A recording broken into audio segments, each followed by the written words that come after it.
आ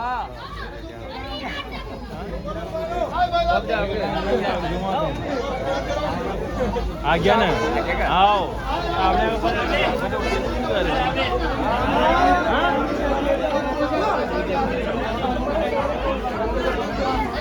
कितने जाओगे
पटेल जी को ऊपर उधर सिटिंग हो गए सिटिंग हो गए जूते पहनो जूते दे दो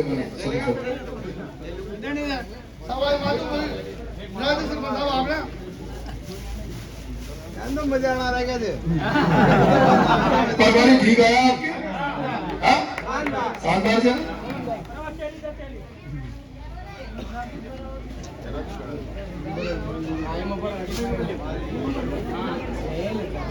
बस सरपंच साहब बोलोगे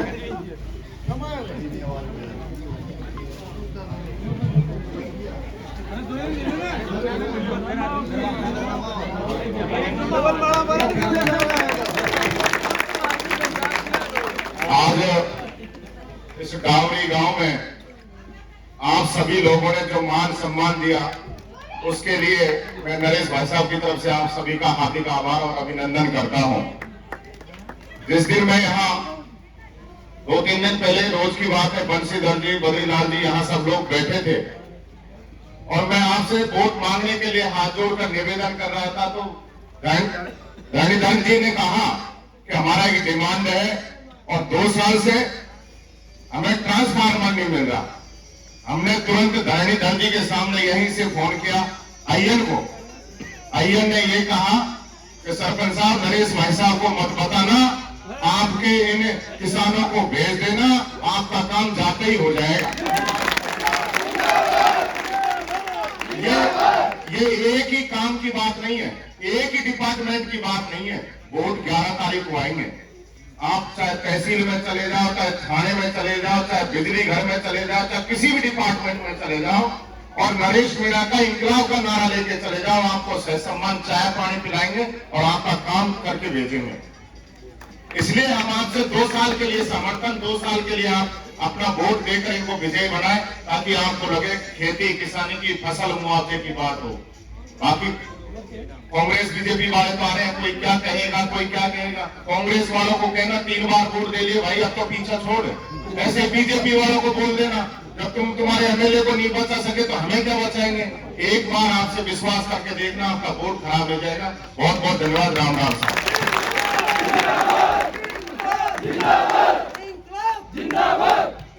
डाबरी गांव के पिता तुल्य बुजुर्गों, मेरी प्यारी माताओं, युवा साथियों, प्यारे बच्चों, इन बच्चों का प्यार मेरे प्रति बहुत ज्यादा है। या वोटन की जो उम्र है ना, वोट देने की उम्र, या कम हो जाओ ना। अरे बच्चा का वोट पड़वा लगा तो 7 बजे पेटी भर के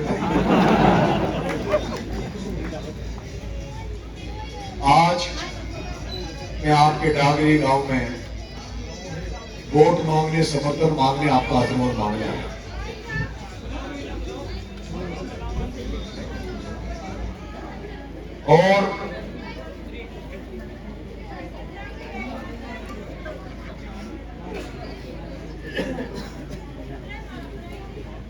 और भाई अभिषेक ने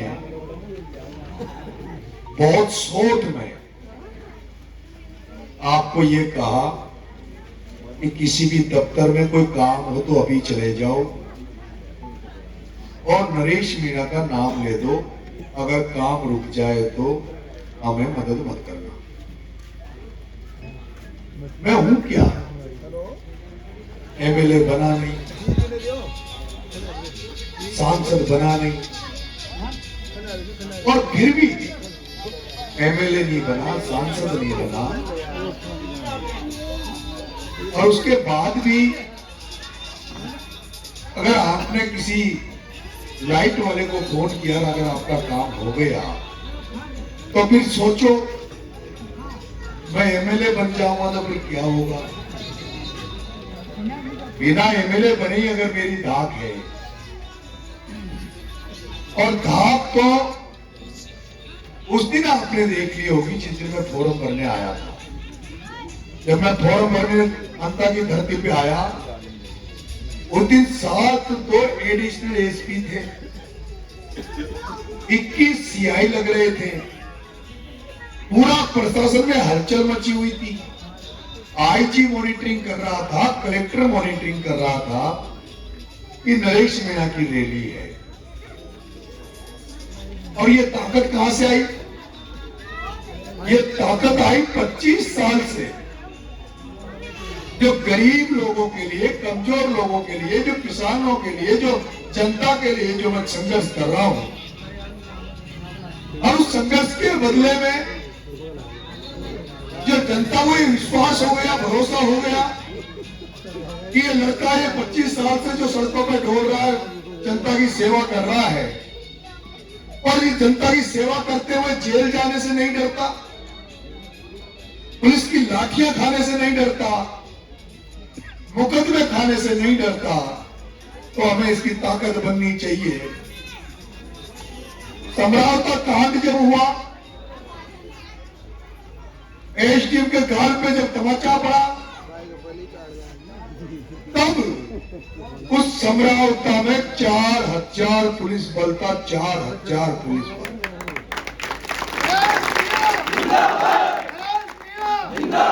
लेकिन 4000 पुलिस बल होने के बाद भी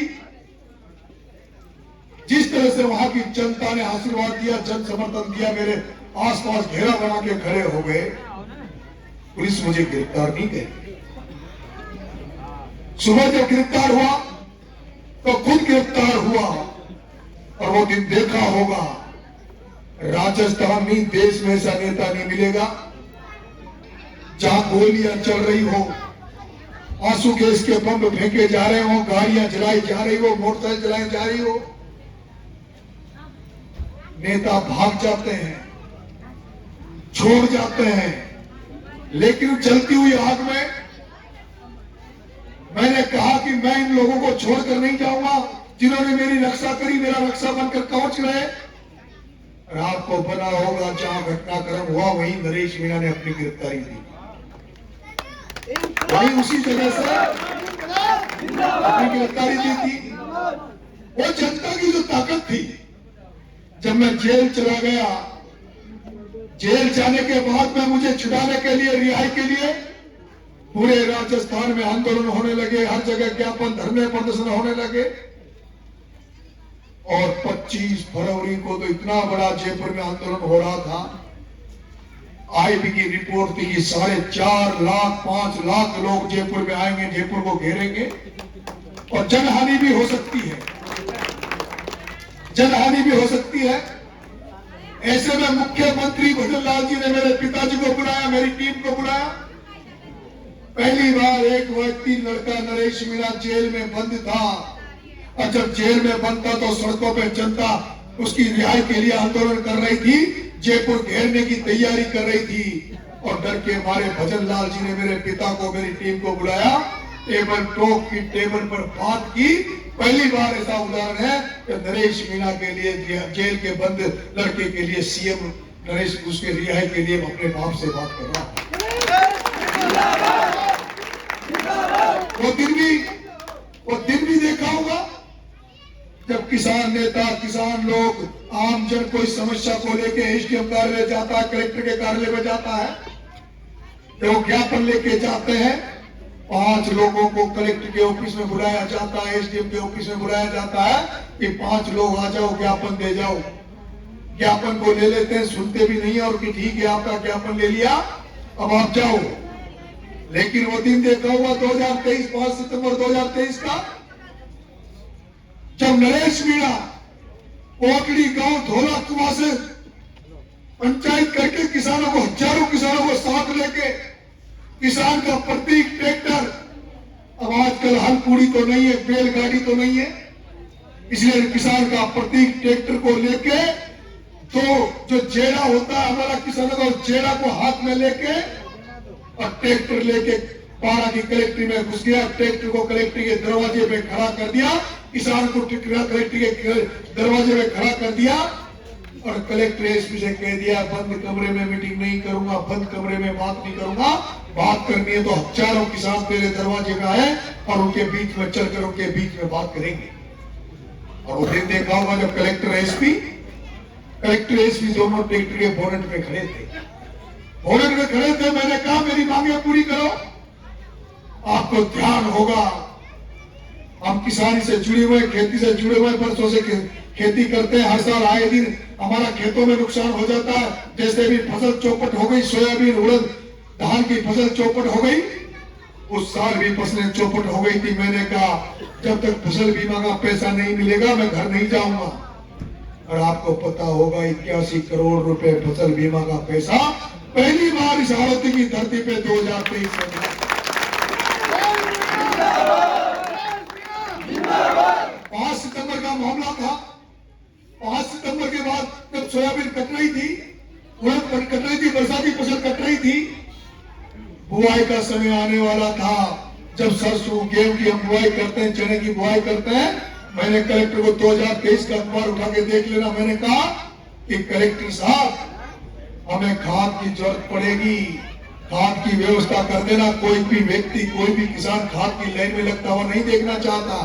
और वो 2023 का साल था जब एक भी किसान ने खाद की लाइन में नहीं लगा, कोई अटैचमेंट के साथ खाद नहीं लिया, कोई काला बाजारी नहीं हुई। आज स्थिति क्या है? आज स्थिति आपके सामने है। सारी फसलें चौपट हो गई।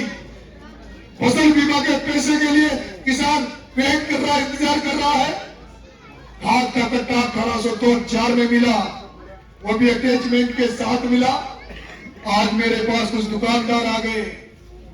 दुकानदारों ने कहा भाई साहब हमारी क्यों नुकसान कर रहे हो अटैचमेंट में? तो हम तो देते हैं लेकिन हम नहीं दे रहे, हमें तो कंपनियां भेजती है, दादागिरी से भेजती है, हमें मजबूर करती है कि अगर तुम्हें खाद बेचना है तो साथ में अटैचमेंट में सामान भी बेचो, नहीं तो तुम्हारी दुकान नहीं चलने देंगे।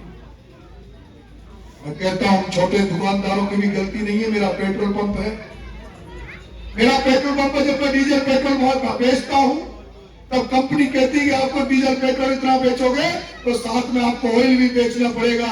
वो ऑयल हमें मजबूरी में लाना पड़ता है, फिर उसको इधर उधर कहीं से जुगाड़ करके उसको सेल किया जाता है। उसी तरह वो दुकानदार की गलती नहीं है, लेकिन क्या कारण है कि हालती में खेती बाड़ी से जुड़े होने के बाद भी काम धंधा है नहीं, नौकरियां नहीं है, और खेती बाड़ी जो किसान खेती बाड़ी कर रहे हैं उसकी कोई सुनने वाला नहीं है। फसल बीमा का पैसा नहीं मिलता, खेतों पे जाने के रास्ते नहीं है, खाद समय पे मिलता नहीं है, बिजली समय पे मिलती नहीं है, और जब सोयाबीन की फसल कटती है, बरसात की फसल कटती है, जब बेचने का नंबर आता है तब समर्थन मूल्य पर कांटे नहीं लगते। जब किसान अपना माल बेच चुका होता है उसके बाद समर्थन मूल्य में कांटे लगते हैं, जिसका फायदा व्यापारी उठाता है, किसान नहीं उठाता। मैं आपसे कहना चाहता हूं, 2.5 साल का मौका मांग रहा हूं, 2.5 साल के लिए वोट मांग रहा हूं, 2.5 साल के लिए मौका दे दो, नरेश को एमएलए बना दो। जब बिना बड़े नरेश मीणा की नाम पर डीपी मिल जाए, बिना बड़े जब रामगढ़ में एक आदिवासी बच्चे के मरने पर उसकी लाश को बेचकर 25 लाख रुपए दिलवा दूं, जब बिना पद, बिना होता, बिना एमएलए, बिना सांसद बने पिपलोदी के बच्चों को न्याय दिलवा दूं, उनको मदद करवा दूं, तो तुम अगर नरेश मीणा को एमएलए बना दोगे तो तुम्हारा तो मैं बेटा बन जाऊंगा, तुम तो मेरी नैया पार करने वाले बन जाओगे। जब पिपलोदी के बच्चों के लिए 40 दिन जेल जा सकता हूँ, 15 दिन भूखा रह सकता हूँ, तो तुम तो नरेश मीणा से प्राण मांगोगे तो प्राण दे दूंगा मेरे भाइयों।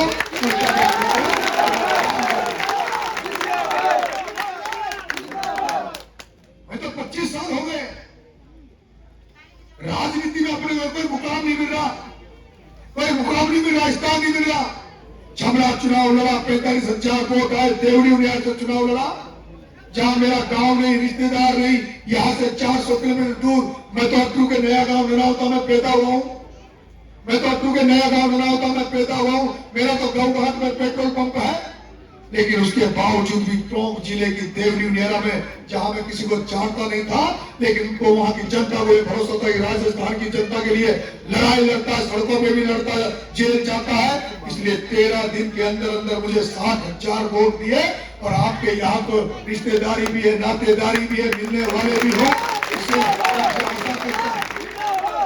आशा करता हूं कि आप मुझे मौका दोगे, मौका दोगे। नंगे पैर क्यों घूम रहा हूं, नंगे पैर घूम रहा हूं, पर झेल रहा हूं, क्यों झेल रहा हूं? तुम किसानों के लिए नंगे पैर घूम रहा हूं, तुम किसानों के लिए जेलें जा रहा हूं। नरेश मीणा चाहता है कि किसान जातियां जाग जाए, सारी किसान जातियां, किसान जो खेतों में खेती करते हैं वो एक जाजम पर आकर बैठ जाए। खेतों में तंत्र नहीं है, जैसे जैसे परिवार हमारा बड़ा होता जा रहा है, खेत की नाप हमारी घटती जा रही है मेरे भाइयों। इसलिए खेतों से निकलकर नरेश मीणा चाहता है कि तुम्हारे किसानों के बेटे, तुम्हारे आने वाले बच्चे, तुम जिस तरह से खेतों में पढ़कर हार्डकोर मेहनत करने के बाद भी ढंग से खाना नहीं खा पाते, तुम क्या चाहते हो कि तुम्हारे बच्चे भी खेतों में पड़े रहे? नरेश मीणा नहीं चाहता कि जो तुमने कष्ट झेले, जो हमने कष्ट झेले, वो हमारे बच्चे भी कष्ट झेले। नरेश मीणा चाहता है, हमने व्यतीत कर लिए, कष्ट झेल लिए, संकट के समय हमने कूप निकाल लिए, आने वाले बच्चे हमारे रोड बनाने का काम करें, हमारे लोग ट्यूबवेल लगाने का काम करें, हमारे लोग जेसीबी चलाना, डंपर चलाना, थर्मल पावर प्लांटों में धंधा करने का काम करें, हमारे लोग गांव से निकल के शहरों की तरफ बढ़े और ठेकेदार बने, काम धंधा करे। नरेश मीणा को बना दो। पहले तुम्हें किसान भाइयों, सब किसानों को राजनीतिक तौर पे मजबूत करने का काम करूंगा, उसके बाद आर्थिक रूप से मजबूत करने का काम करूंगा। अगर प्रमोद भाया चाहता तो 50 तो धागरों के छोरों को 1 लाख का ठेकेदार बना सकता था, 50 धागरों के छोरों को माइंस दिला सकता था, मालवों को 50 खान दिला सकता था, आपके गुजर समाज को 50 लोगों को ठेकेदार बना सकता था, मीणा समाज को बना सकता था, ब्राह्मण समाज, राजपूत समाज, लेकिन उसने एक को भी नहीं बनाया। केवल जो पैसे कमाने का काम किया है, खुद 70,000 करोड़ का आदमी हो गया, खुद 70,000 करोड़ का आदमी हो गया। एक उसका रिश्तेदार है पेंत्रा, नरेश पेंत्रा, जो छोटा सा अखबार चलाता था, वह 100 करोड़ का हो गया। उसका एक रिश्तेदार है मनोज जैन, और जो सवाई माधोपुर में रहता था, उसको लाकर 100 करोड़ का बना दिया। एक विष्णु गर्ग जो अध्यापक था, जो अध्यापक था, जो सरकारी नौकरी करता था, उसकी घरवाली शिक्षक थी जो सरकारी नौकरी करती थी, लेकिन विष्णु गर्ग एक दिन भी स्कूल नहीं गया, उसकी घरवाली एक दिन भी स्कूल में बच्चों को पढ़ाने नहीं गए, स्कूल में तो नकली मास्टर पढ़ाने भेज दिए और खुद पैसा कमाने के लिए, खुद गुंडागर्दी करने के लिए, हथियार बनाने के लिए, नरेश मीणा कमल राठौर को मरवाने के लिए प्रमोद जैन भाया का राइट हैंड बनकर जनता का शोषण करने लगा। ऐसी राजनीति है। ओम बिरला वहां पर प्रहलाद गुंजर की राजनीतिक हत्या करने में लगा हुआ है। ओम बिरला शांति धारीवाल कोटा में प्रहलाद गुंजर की राजनीतिक हत्या कर रहे हैं, तो प्रताप सिंह सिंघवी ने एक किसान का बेटा, धाकड़ समाज का बेटा पप्पू धाकड़ के हाथ पांव तुड़ाकर उसको घाट पे पटक रखा है। तो दूसरी तरफ प्रमोद जैन भाया है जिसने पवन यादव म्यागा के व्यक्ति को मरवाकर उसका मर्डर करवा दिया। गौरव शर्मा नाम के एक लड़के को जो इकलौते बेटा था ब्राह्मण समाज का, उस ब्राह्मण समाज के इकलौते बेटे की हत्या इस भारा में करवा दी। ऐसी गुप्त हत्याएं कितनी हो गई, कितने लोगों को जेल भेज दिया, कितने लोगों के साथ कुटारा घात किया। इसलिए मैं आपसे कहना चाहता हूँ, जिस तरह से केजीएफ मूवी आपने देखी होगी, जिस तरह से केजीएफ मूवी में रॉकी बनकर एक लड़का, एक नौजवान रॉकी बनकर उस माइंस में गया था, उस सोने की खान में गया, जिस सोने की खान पर करुणा नाम का इसी तरह प्रमोद जैन भाई की तरह एक करुणा बेटा था। उस करुणा को वहां से उस जनता को जगाकर उस करुणा का सत्यानाश कर दिया, खत्म कर दिया। उसी तरह नरेश मीणा आपकी हालत की धरती पर रॉकी बनकर नायक फिल्म का अनिल कपूर बनकर जैसे रॉकी ने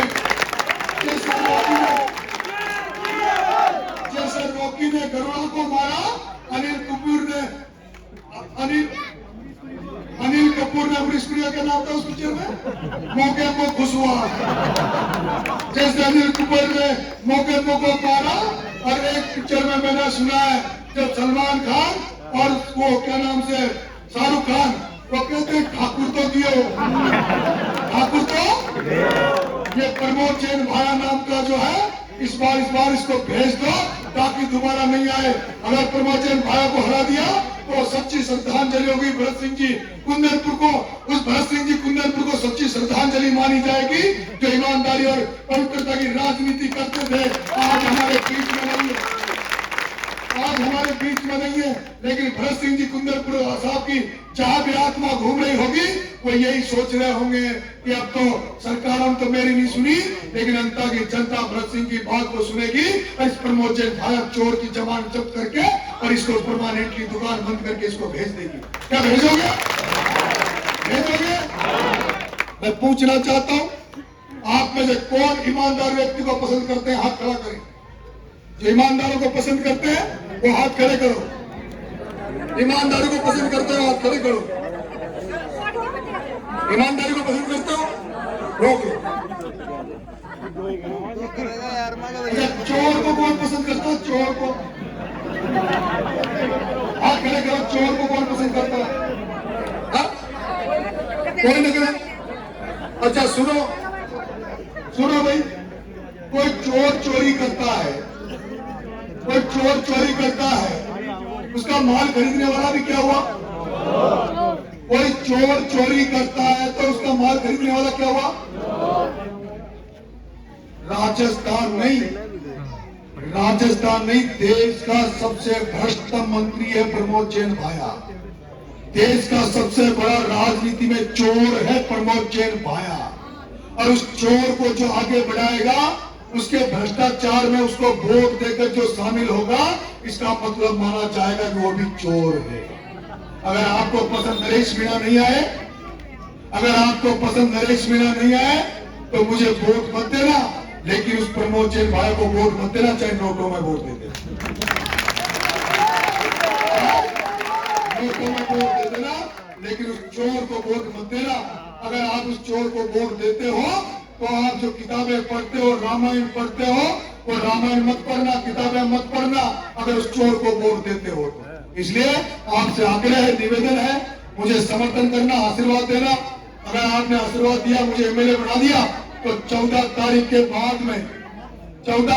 बाद आचार संहिता खत्म होने के बाद एक ऐसा आंदोलन खड़ा करूंगा, एक किसान को फसल बीमा का पैसा घर बैठे दिलवाऊंगा। ये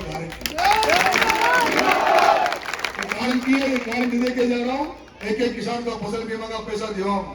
मदद करोगे 2.5 साल के लिए? हाथ खड़े करो जो मुझे वोट देगा, वही खड़े करना।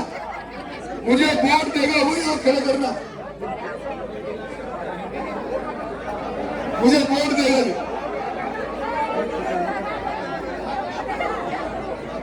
सारे लोग दोगे? चलो आपको बहुत बहुत धन्यवाद। राम राम साहब।